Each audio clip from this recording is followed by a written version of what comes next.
Hello everyone and welcome. My name's Animus and today we are going to open 50, that's right, 50 packs of War of the Spark, the new expansion for Magic the Gathering. So we're going to dive right into this, probably a fairly lengthy video. I'm going to start by saying that I play Magic the Gathering completely online. I don't have any physical cards, so when they presented this deal 50 for 50 pre-release expansion, obviously I jumped on that and I was very excited. I've been a Magic fan for quite some time, and I want to talk with you guys through this process of opening the 50 packs, take a look at the commons, the uncommons, the rares, and of course the mythics. I can't talk this morning. Yes, the mythic rares. So I have very limited knowledge of the expansion, so it's very exciting. I know there's a lot of significance around artifacts and counters on a lot of cards, and so this is going to bring a lot of interesting strategy to the game. So let's dive right in, shall we? I'm going to navigate to my packs page. I've already opened the official box that says you get card sleeves, or a card sleeve, and the special Ileana card, but nevertheless, let's dive into this. So I'm going to start these packs by taking a look at the commons as well as the uncommons and the rares, and as we start to see the duplicates, I will skip over those and just proceed to the uncommons and the rares and so on. Hopefully we get ourselves a nice variety of some decent drop rates here, and get some good customization for our deck building process in the near future. I will probably be streaming some deck building here in the coming days once I have these cards reviewed and take a look at what some of the strategies are going to be. So we are diving into this blind for the most part, and let's see what we get out of it. Pack number 1, War of the Spark. It begins. So one thing I should mention is the wild cards. If you're not familiar with Magic the Gathering Arena, there's a concept called wild cards. You can basically trade the wild card of a given rarity for any card of that same rarity within the game, which is pretty neat. So we just got ourselves an uncommon wild card here in replacement of an actual uncommon card. So across the bottom you will always see your commons.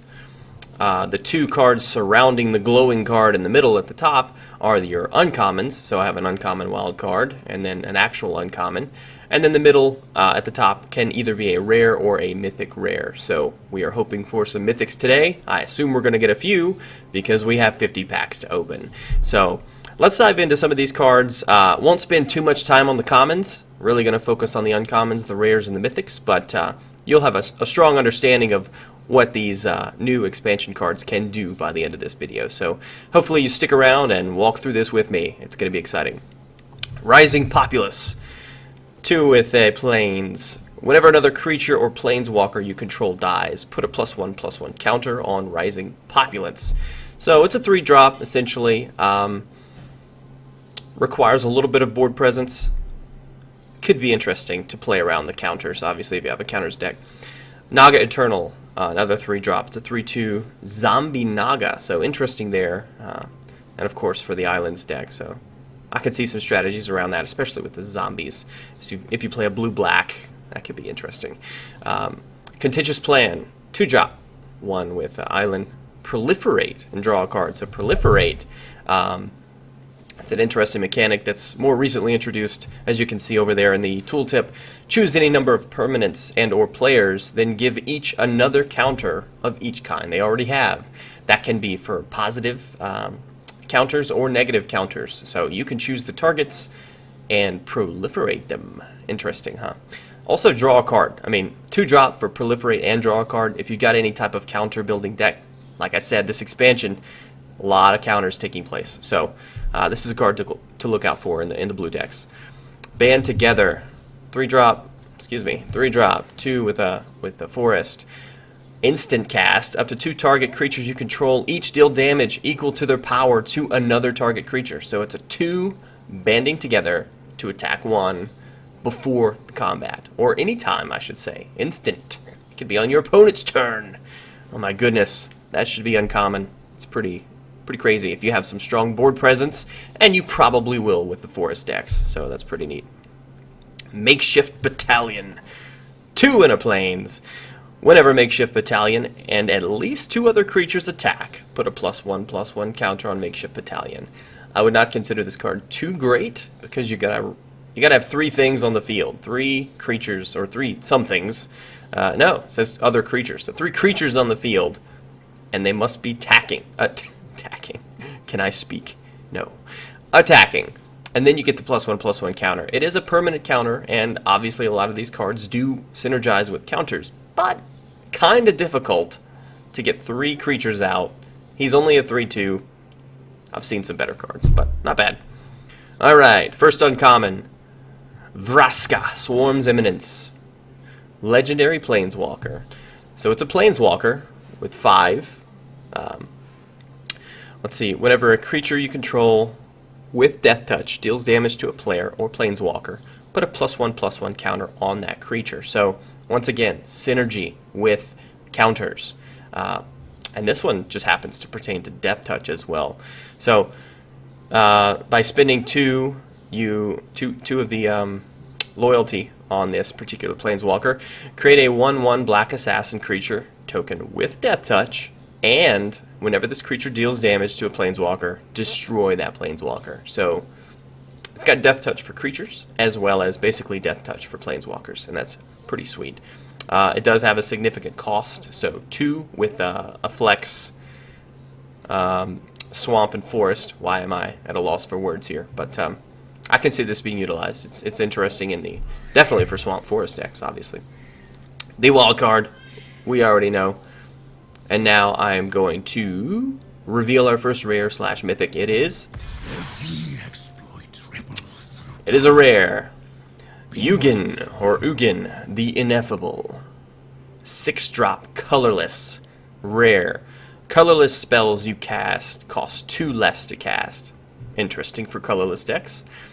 +1, he has 4 loyalty. +1, exile the top card of your library face down and look at it. Create a 2/2 colorless spirit creature token. When that token leaves the battlefield, put the exiled card into your hand. So you basically have the card on standby over here, and you get a 2/2 colorless spirit in the meantime, prior to receiving that card. So what's interesting is you get board presence by using this. You get the 2/2 on the board, and you get that card on standby that goes into your hand once your 2/2 is leaving the battlefield. So, pretty cool. -3 loyalty, destroy target permanent that's 1 or more colors. So, as long as it's not colorless, destroy the permanent. Cost 3. You start with 4. Pretty flexible card. I like this. I think it's a decent card, and it will make its way into many decks. Ugin, the Ineffable. Very cool. Pack number 1 complete. I promise we will speed things along once we start to see duplicates. Number 2.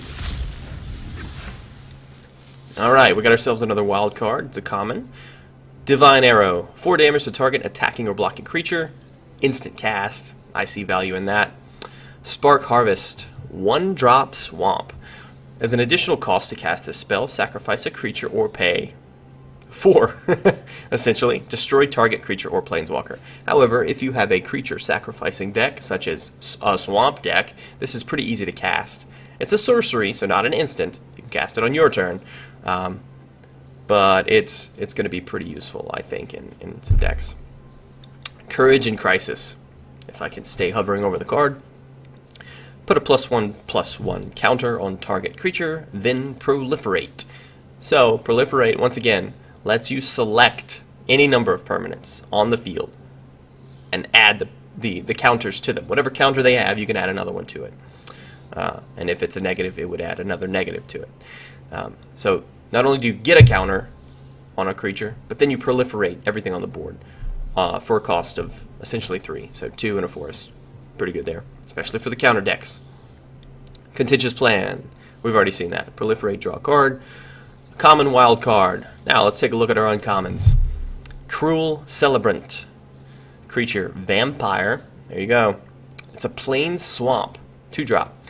Whenever Cruel Celebrant or another creature or planeswalker you control dies, each opponent loses 1 life and you gain 1 life. Or another creature or planeswalker you control dies. Okay. Each opponent loses 1 life, and you gain a life. So it's a lose a life, gain a life card. I mean, a 2-drop. It's a 1/2. It's a vampire. Vampires have buffing capability, so it's pretty interesting. I think it could be utilized in certain decks. Obviously, the Plains Swamp deck.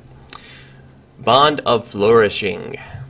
1 and a forest. It's a sorcery. Look at the top 3 in your library. You may reveal a permanent and put it into your hand. Put the rest. You gain 3 life. So the gain 3 life there at the end, that's what's new about this effect. The earlier part of the effect, you've seen it many times in Magic the Gathering. However, gaining 3 life at the end. There you go. All for the cost of 2. So you get 3 life, find yourself a permanent, put it into your hand. Pretty neat. And the rare or mythic rare is... it's a rare wild card. So whatever we want. That's actually pretty sweet. Nice. I'm okay with that. Haven't seen that actually coming out of a pack before. Just flip over a wild card there. And speaking of wild cards, I've accumulated them since I started playing. Haven't been playing terribly long in the digital realm here in Magic the Gathering Arena, but if we hover over our wild cards, you can see I have 15 commons, 15 uncommons, 6 rares, and I have 2 mythic rares. Whatever mythics I want, I can make them. Pretty sweet, huh? And every time I open a pack, these bars fill up. Once I fill them up, I get myself an uncommon wild card here. This one, next on the list. 1 more pack, I'll have a rare wild card waiting for me. So they accumulate over time as well. Pretty interesting. Number 3. Ooh, yes. There's the wild card. There's an uncommon wild card. Let's take a look at our commons. War Screecher, flying. And for a cost of essentially 6 and tapping the card, other creatures you control get +1/+1 till the end of turn. So pretty easy to bring out this card. It has flying. It's a 1/3. Pretty decent stats for 2-drop. And if it has board presence for the late game, then tapping it plus 6 lands or creatures that grant lands, give yourselves +1/+1, or your creatures +1/+1 till the end of the turn. So not spectacular, but it's not bad for a 1/1 drop, 1/3 stats. All right, we just saw that. Gateway Plaza, here we go. It's a land gate. Enters the battlefield tapped. When it enters the battlefield, sacrifice it, or excuse me, sacrifice it unless you pay 1. So you actually have to pay 1 to play it. It's a land, it's a gate. And then when you tap it, you can add a mana of any color. So very interesting. We've seen gates before, and this one, I like the art. It's actually pretty sweet. Aven Eternal Creature, Zombie Bird Warrior, 3-drop with island. Flying. When it enters the battlefield, amass 1. So amass, let's talk about that. Amass 1. Put a +1/+1 counter on an army you control. If you don't control an army, create a 0/0 black zombie army first. Therefore, the +1/+1 goes on that. So you don't lose the ability.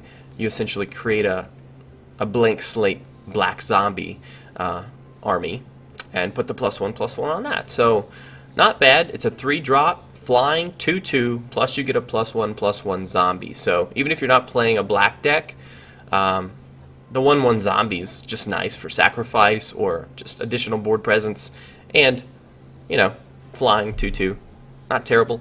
Although for a 3-drop 2/2 flying isn't great, but the additional effect, obviously. Charmed Stray. Hey, look, it's the cat. Lifelink, 1/1, 1-drop.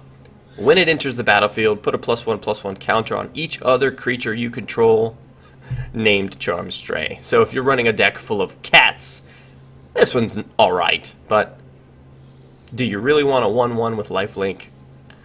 Maybe. It does include counter synergy, so I can see it being valuable in certain decks. More of a tongue-in-cheek kind of card play there if you have a few of them in your deck and want to have them all out on the board at the same time, but it's going to require a lot. So we have our uncommon wild. Bond of Discipline. Tap all creatures your opponents control. Creatures you control gain lifelink until the end of turn. So that is pretty interesting. The opponent basically cannot block unless the card's countered. It does cost 5, so 4 colorless and 1 plains. But tapping all opponent's creatures grants you the ability to go directly for the opponent's HP and all of your creatures get lifelink until the end of turn. So you're going to be gaining HP, attacking the opponent directly, tapping your opponent's creatures. But at what cost? 5 lands, or 5 land type cards.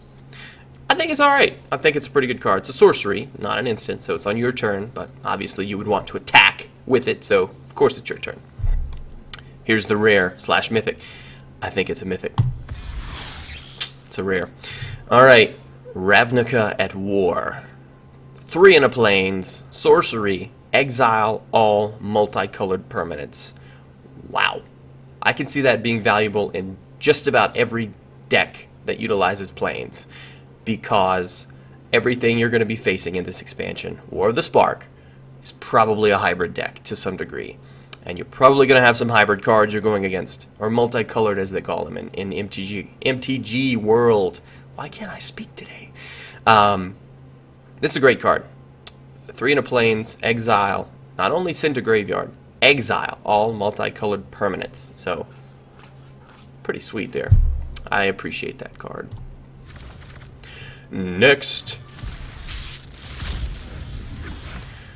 Ooh. No wild cards. Alright. Stealth mission. 2 in an island. Put 2 +1/+1 counters on target creature. That creature can't be blocked.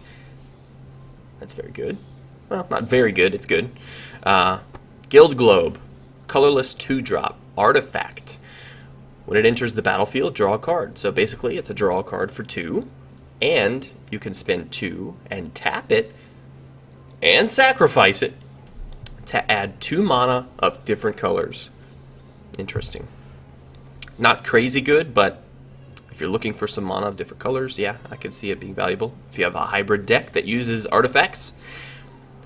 Grim Initiate. 1/1 mountain. Alright. Creature, zombie warrior. First strike. When Grim Initiate dies, amass 1. So you got your first strike. That means it's going to attack first. In combat, that's great. Even though it's a 1/1, like, you're like, okay, 1/1, well, that's not spectacular. But it is first strike, so there's value. And when it dies, amass 1. Put a +1/+1 counter on an army you control. So we already read that. We won't have to go over that again, but obviously that's pretty good for the mountain decks. It's not bad for a 1-drop. And they need some better 1-drops than goblins. Alright. Forced Landing. 1 and a forest. Can I please stay on the card? Instant cast. Put target creature with flying on the bottom of its owner's library. So this is a situational card. I can see it being useful against certain decks, island or plains. They typically have the flying cards.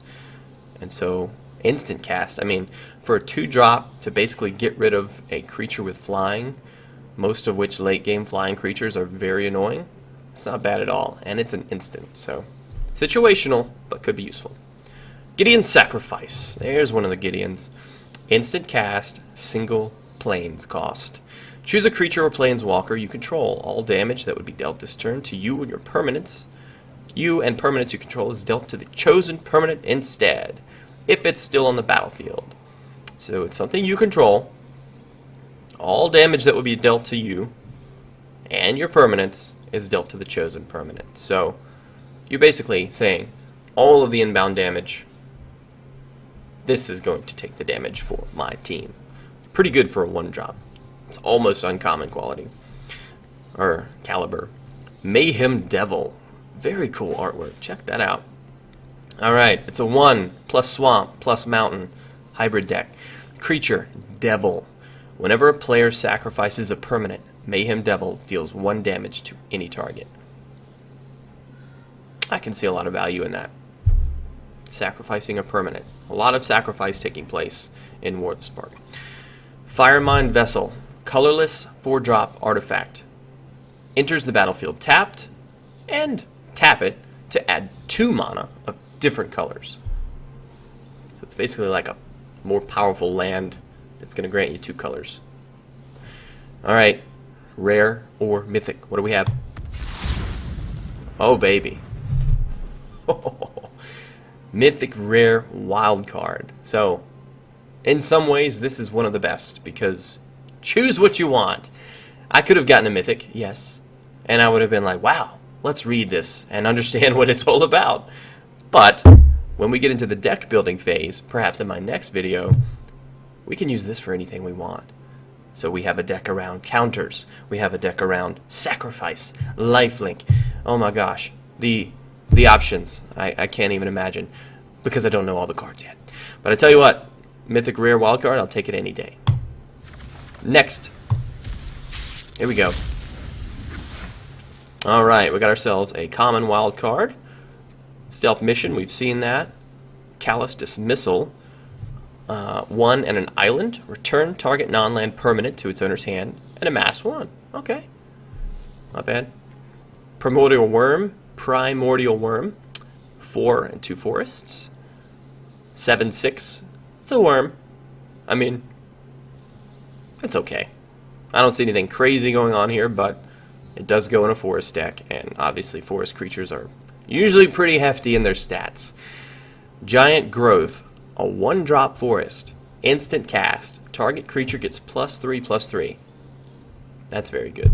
That's very good. Instant cast. Come on. Alright. Neoform. Check out that artwork. That's sick. It is a forest and an island drop. Uncommon, sorcery. As an additional cost to cast this spell, sacrifice a creature. Oof. Okay, better be good. Search your library for a creature card with converted mana cost equal to 1 plus the sacrificed creature's converted mana cost. Put that into the battlefield with an additional +1/+1 counter, and then shuffle your library. Wow. Okay, now I'm seeing some value here. So, for simple 2-drop, granted 2 different lands, 2 colors, just sacrifice a creature, and if you happen to sacrifice something significant, search your library for a creature of converted mana cost equal to 1 plus the mana cost of what you sacrificed. So you can get, basically take something strong, or take anything from your battlefield, sacrifice it, get yourself something guaranteed better. That's what this is saying here. Guaranteed better with some counters on it, +1/+1. I like this card. This is actually a very good card. Invade the city. 1, island, mountain. Alright. Sorcery. Amass X, where X is the number of instant and sorcery cards in your graveyard. So we all know that islands and mountains have plenty of sorceries to just throw out there. And instants. I'm still struggling to speak. But that's interesting. Amass, and that is the mechanic of putting the +1/+1 counters on the army you control. If you don't have one, create the black army. So you could have black, blue, and red in this on your battlefield. Interesting. No, this is a good card. For 3, in the right circumstances, playing in the late game, you got yourself pretty strong board presence all of a sudden on your army or a new army you create. Here we go. Rare or mythic. We got a rare. Ignite the Beacon. 4 and a plains. Instant cast. Oh, baby. Search your library for up to 2 planeswalker cards. Reveal them. Put them into your hand. Then shuffle your library. Let me tell you, I have seen a few snapshots of War of the Spark and some of the cards that are going to be here. There's a lot of planeswalkers. I'm just going to go ahead and say that. So decks will have tons of planeswalkers. That being said, pulling 2 of them from your deck, revealing them, that's fine. Putting them in your hand and shuffle them into your library. It does cost 5 to make this happen. But let's say you have nothing to spend on your opponent's turn. You still got some lands untapped. Tap those bad boys. Get your planeswalkers ready for your turn. Untap your lands. Play your planeswalkers. You got some great board presence. Okay? I like this card. Little pricey, but I'm curious to see what types of synergies you can create with it. Alright, moving right along. Check out that music. What do we have? What do we have? Alright, we got ourselves an uncommon wild card from opening a number of packs. Another uncommon wild card that came in the pack. And here we go. Kiora's Dambreaker. A Leviathan creature. 5 colorless and 1 island. When it enters the battlefield, proliferate. Okay, so that works with your counters, your counter decks. It's a 5/6, so on its own, not that spectacular, but proliferate. If you got some counters going on, positive or negative, yeah. War Screecher, we've seen that. Tamio's Epiphany. Alright, it's a sorcery. 3 in an island. Scry 4, then draw 2. So you're basically looking at the top 4 cards in your library, putting them back in any order. Putting any number of them on the bottom of your library and the rest on top in any order, to clarify. And then you're drawing 2 cards. So you're basically setting yourself up for that draw 2 and understanding what the next 2 cards are going to be if you've left them on top. If you put them on the bottom, obviously you don't know what the next 2 are thereafter, but you didn't need the ones that you put on the bottom. So a lot of preparation taking place here with this card in respect to your forthcoming turns. Blind Blast. 2 and a Mountain. Instant cast. 1 damage to target creature. That creature cannot block this turn and draw a card. So the 1 damage is a little low. It's very difficult to do anything with 1 damage. But if you just want a powerful creature on the opponent's field to not block while they might be blocking, instant cast it, do a damage, draw a card. There's some value here. 3 drop. It's alright. There's your worm again. Evolution Sage. Whenever a land enters the battlefield under your control, proliferate. Another proliferate. That's a 2 in a forest. 3/2 stats. It's an elf druid.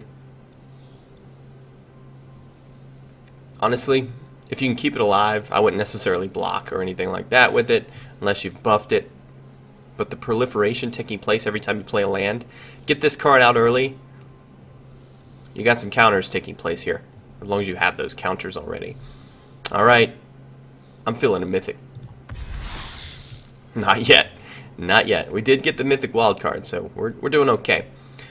Flv, the Lost. If someone would like to help me pronounce that first name, please go ahead. Because that's just 1, 2, 3, 4, 5, 6 consonants in a row.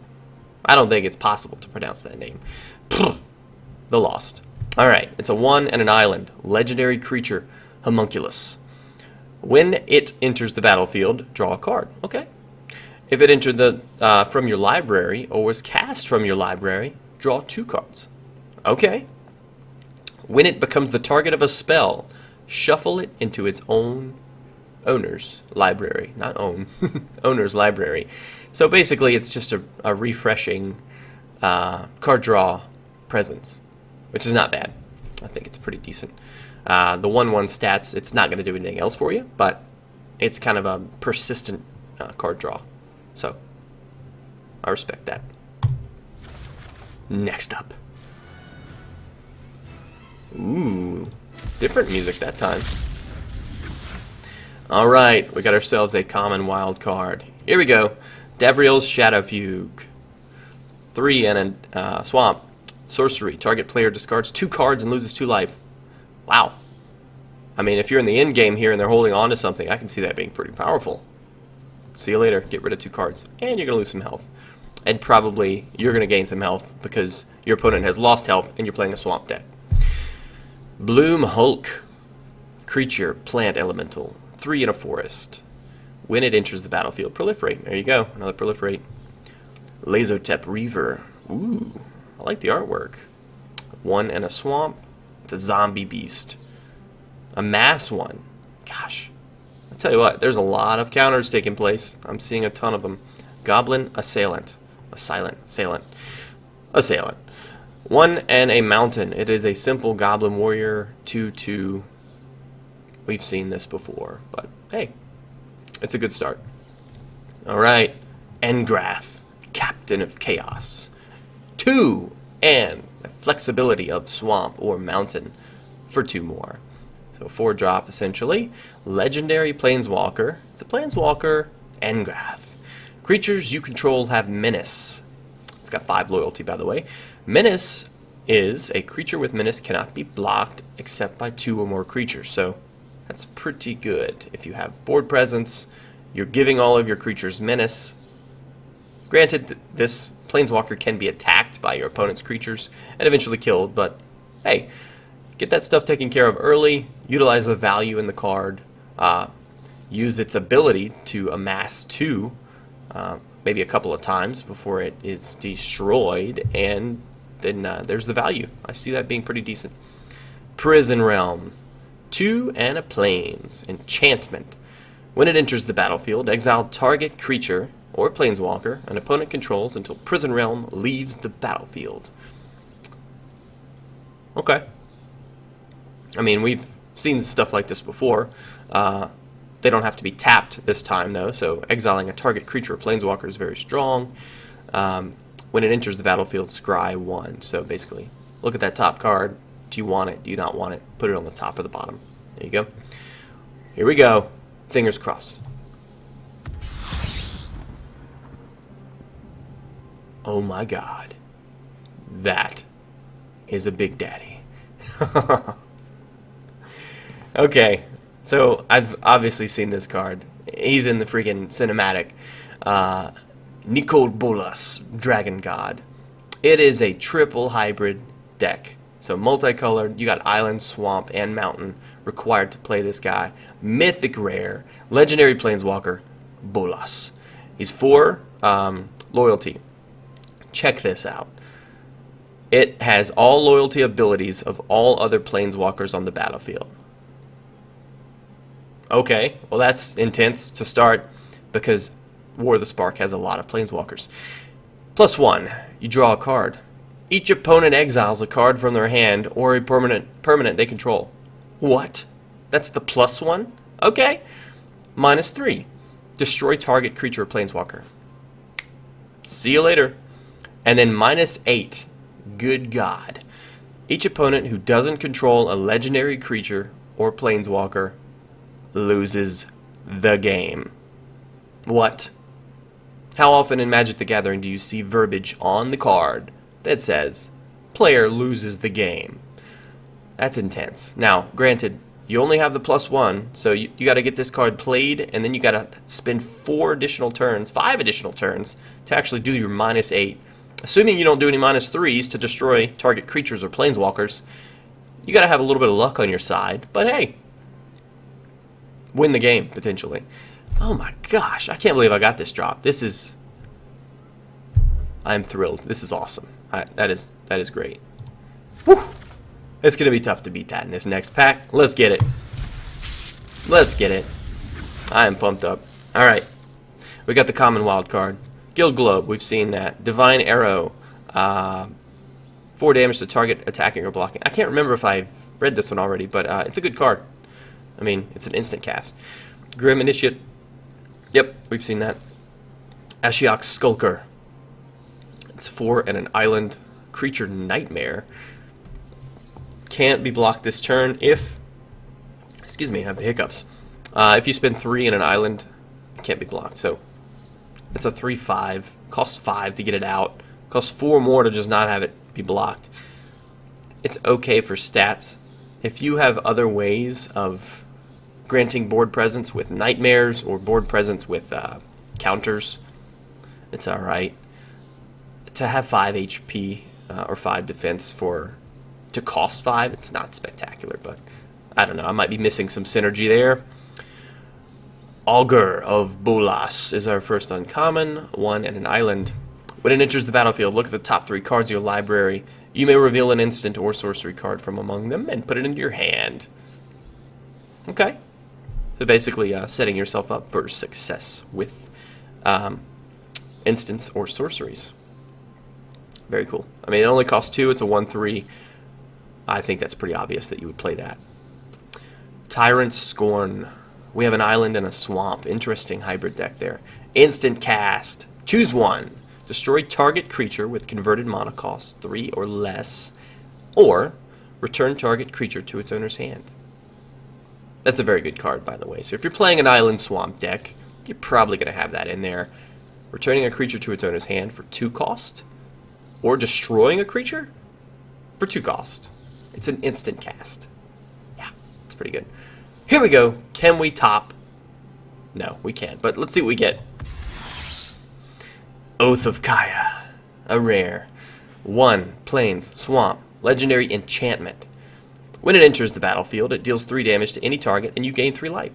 Okay, we're on the right track so far. 3 and 3.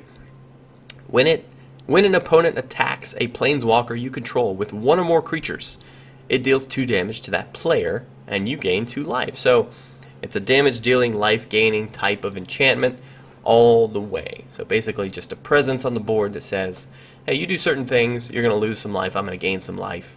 And by the way, as soon as it's played, you're going to lose some life, I'm going to gain some life. Okay? Very good card. I like that. Moving right along. Alright. Ooh, there's the rare wild card we just snagged. Aid the Fallen. Choose one or both. Sorcery. 1 and a swamp. Return target creature card from your graveyard to your hand. Okay. Return target planeswalker card from your graveyard. So you can do both. Yeah, that's pretty good there, actually.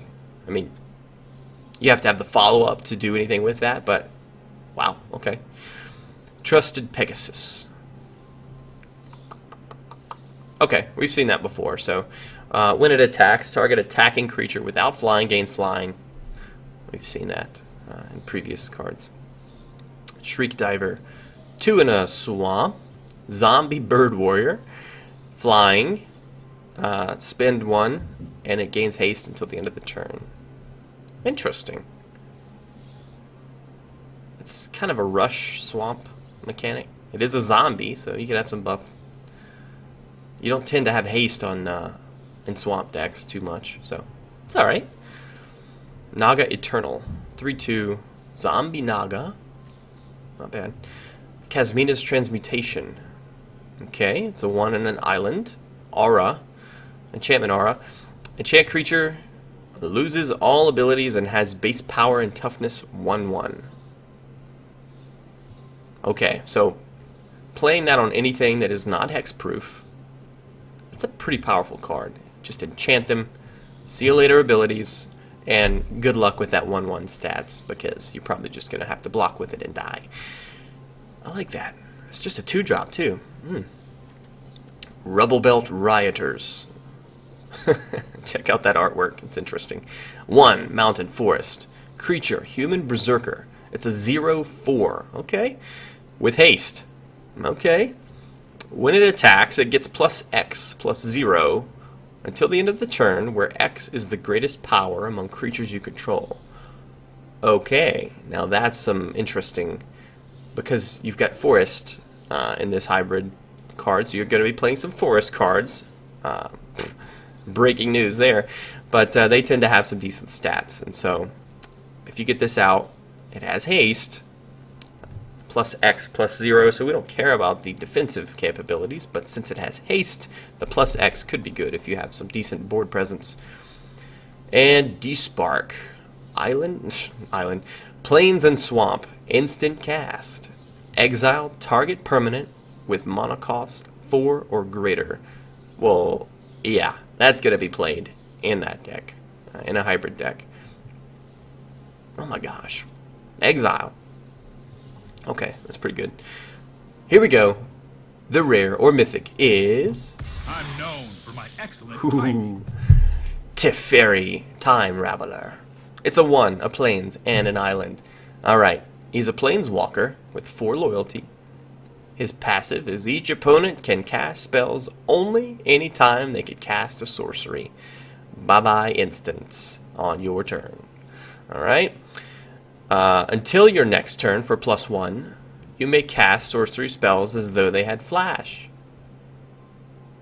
I like that. So on your opponent's turn, you can cast sorcery spells. Wow. -3. Return up to 1 target artifact, creature, or enchantment to its owner's hand and draw a card. This guy's good. I like this. Man, we've got some really good planeswalkers going on. Oh my gosh. Return to hand, draw a card, counters, amass. The list goes on. Wow. And this is like flexible capabilities of casting sorceries on your opponent's turn. What? Come on. It's cool stuff. Here we go. Here we go. Alright, we got ourselves an uncommon wild card. Aid the Fallen, we've seen that. Steady Aim. Untap a target creature, it gets +1/+4 and gains reach. Oh, so if you've attacked, if you've attacked with a forest creature on your turn, or any creature you own for that matter, since this is colorless and forest, so you have the perk of attacking with something strong. Yes, it's tapped, but on your opponent's turn, when they're attacking and you want to block with something, steady aim, untap, it gets +1/+4 and gains reach. You can block flying. What? Come on. That's pretty good. Chandra's Pyro Helix. 1 and a mountain. Instant. Chandra's Pyro Helix deals 2 damage divided as you choose among 1 or 2 targets. Okay, well. So basically you can do 1 and 1 or 2 damage. Now, it's nice that it says targets. Because that can be your creatures or your opponent's creatures, or it could be the actual opponent. So it is a way of doing damage in many different ways. I don't see it being too crazy strong because it's only 2 damage or 1 and 1, but in the right deck it can be a nice rush damage or some crazy, you know, pulling off some crazy things with self-sacrifice and things like that. Onto the God Pharaoh. 2 and a mountain sorcery. As an additional cost, discard a card to draw 2 and amass 1.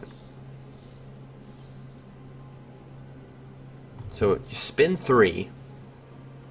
You got to discard a card. So spin 3 and discard to draw 2 and amass 1. I don't see value in that card. Maybe I'm missing something, and you can let me know in the comments. But I just, I don't know. It's not good enough.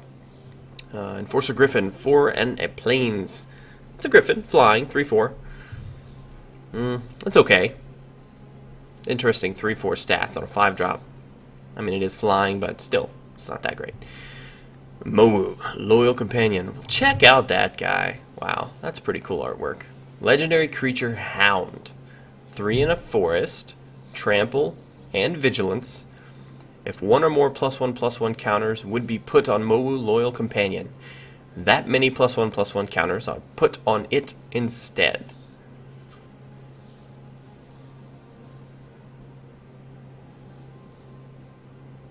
If 1 or more would be put on it, that many plus... Oh, wow. The verbiage on that is just weird. That many +1, +1/+1. So you just get an additional +1/+1 counter. It's okay. I can see that being valuable in a forest deck with some amass or some counter synergy. Here we go. Pack number 10. Channel the energy. Dreadhorde Arcanist. 1 and a mountain. Alright, so it's a low-cost rare. It is a creature. It's a zombie wizard. Interesting. With trample, 1/3. I'm already seeing some good stats here for the cost. Let's see what the effect is. Whenever it attacks, you may cast target instant or sorcery spell with converted mana cost less than or equal to its power from your graveyard without paying its mana cost. If that card would be put into the graveyard this turn, exile it. So, yeah, you're exiling it after you use it, but wait a second. Less than or equal to Dreadhorde Arcanist's power. So, his power is 1, granted. Buff him up with some counters, or anything in a mountain deck. There's plenty of options. You may cast an instant or sorcery from your graveyard without paying its mana cost. Whoa. Okay. That's a pretty good card. It requires a little bit of setup. It requires a little bit of cards in your graveyard, so you can't play this guy immediately and expect synergy. But hey, worst case scenario, he's got trample on a mountain card, and he's a 1/3 for 2 costs. So it's actually not that bad. I like it. I like it. Alright, we are 10 packs in, folks. Oh my goodness. We are going to do a few more. Here we go. What do we got?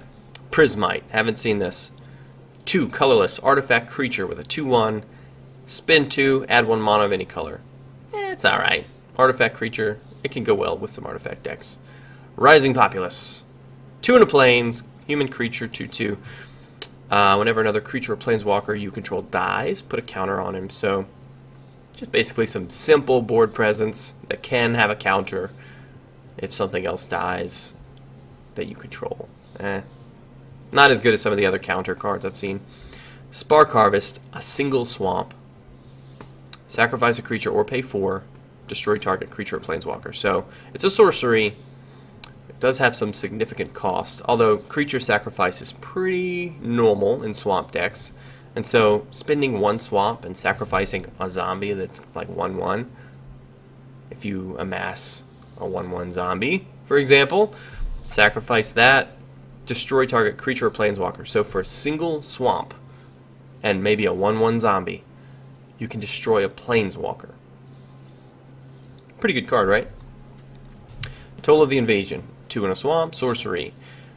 Target opponent reveals their hand. I always like those mechanics because then you can play around what you know in the opponent's hand. It's a very powerful mechanic that is often overlooked. You choose a non-land card from it, and that player discards that card, and then you amass 1. Oh my gosh. That is borderline uncommon quality there. I like that. Wow. Blind Blast. 2 in a mountain. Instant cast. 1 damage to target creature. Can't block this turn. Draw a card. Oh yeah, we've already read that one. And I like that. It's on the weaker side, but it's alright. Let's start over here this time. Rescuer Sphinx. 2 and 2 islands. Creature Sphinx. 3/2 with flying. As it enters the battlefield, you may return a non-land permanent you control to its owner's hand. So, you control to its owner's hand. I guess if you take control of an opponent's creature briefly, then you could return it to your hand because you control it that turn. If you do, it enters the battlefield with a +1/+1 counter on it. Not crazy, but it's not bad. Not crazy, but not bad. Or if you want to replay the mechanics of a card that you own, bring it back to your hand, play it again, that says, when this card enters the battlefield, do blah blah blah, then that can even be some synergy with cards you own. Flux Channeler, 2 and an island. Creature, human wizard, 2/2. When you cast a non-creature spell, proliferate. Okay. Not too much board presence, but the proliferate on a 3-drop with stats. Pretty solid. I can see that. Here we go. Big time. Let us have a storied battle worth retelling. Let's go. Tamio, Collector of Tales. 2 forest island. A planeswalker. 5 loyalty. Let's see what we got. Passive abilities. Spells and abilities your opponents control can't cause you to discard cards or sacrifice permanents. Wow, so protection mechanics. I like that. +1 to loyalty. Choose a non-land card name. Then reveal the top 4 cards of your library. Put all cards with the chosen name from among them into your hand and the rest in your graveyard.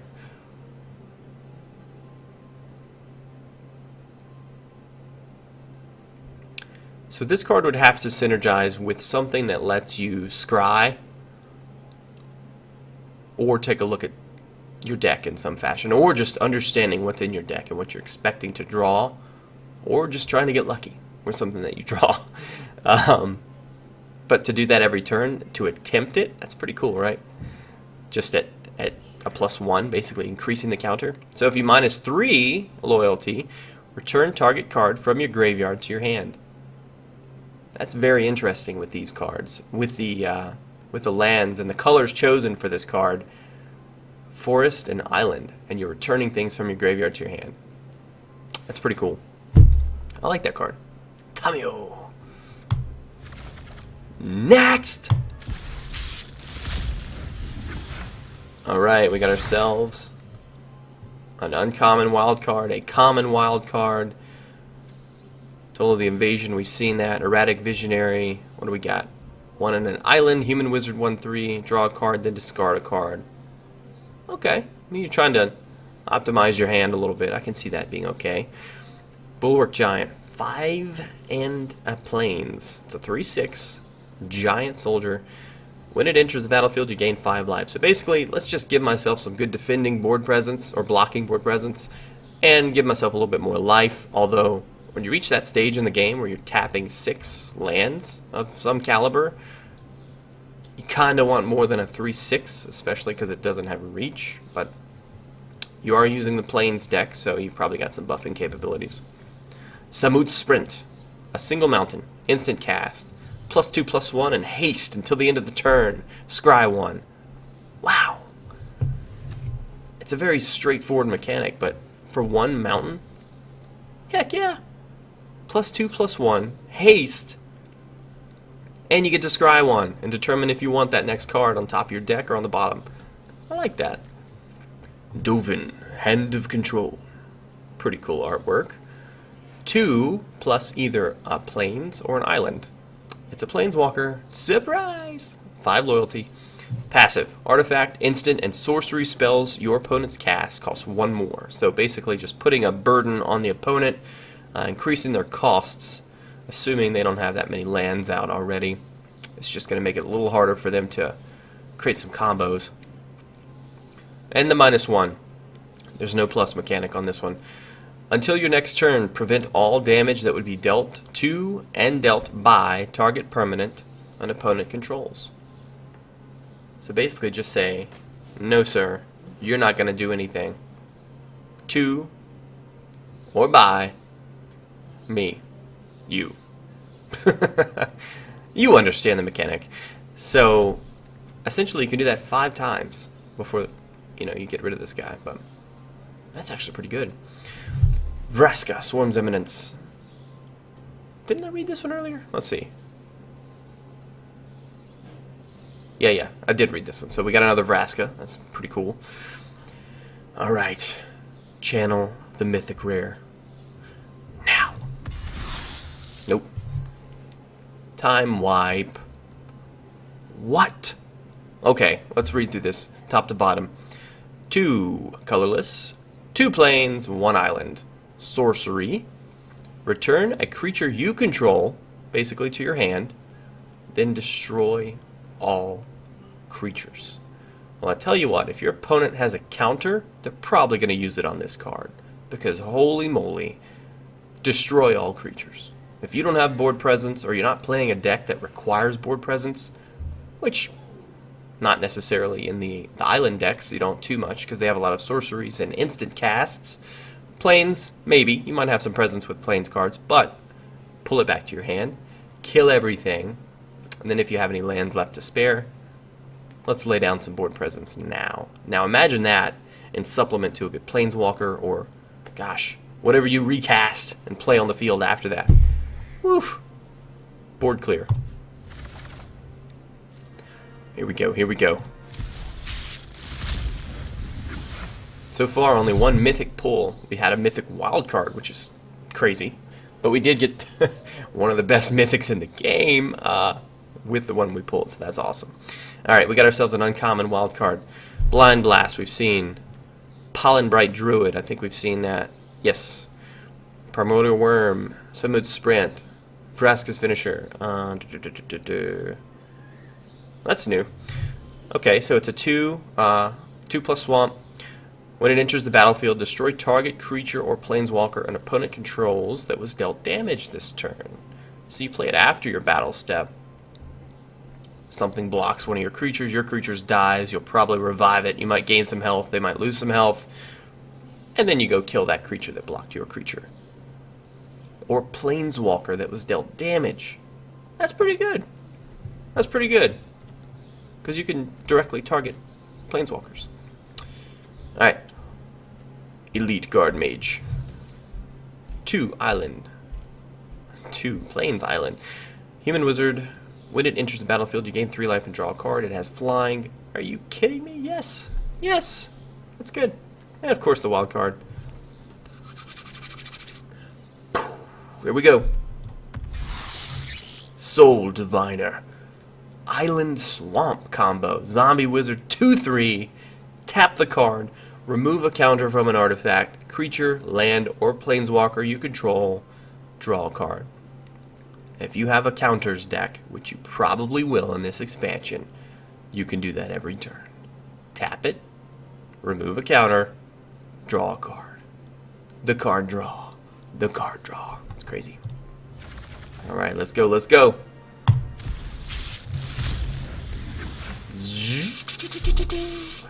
Steady aim. Seen that.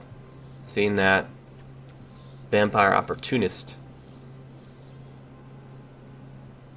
Hold on. 1 in a swamp with 2/1 stats. It's a vampire, so it can be buffed by certain synergies, but spend 6 in a swamp. Each opponent loses 2 life and you gain 2. What? That is... Nah, it's not great. Jaya's Greeting. 3 damage to target creature and scry 1. Instant cast. Okay, that's very good. Obnixilus's Cruelty. Ooh, instant cast. 2 in a swamp. -5/-5 until end of turn. If that creature would die, exile it instead.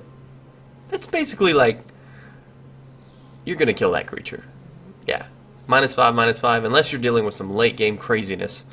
And it is only for creatures. But come on. You've probably killed it and therefore you've exiled it. That's basically what we're saying here. And it's an instant cast. Mayhem Devil. Ooh. 1 swamp, mountain, creature devil. 3/3. Whenever a player sacrifices a oh yeah, we've seen that. Firemind Vessel. We've seen that too. Come on. Let's see the mythic. Nope. Tomik Distinguished Advocist. 2 planes. That's all it costs. Legendary creature.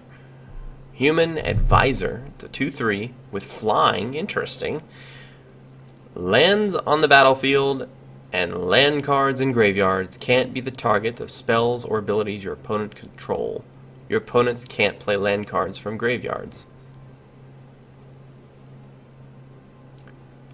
I haven't seen too many card effects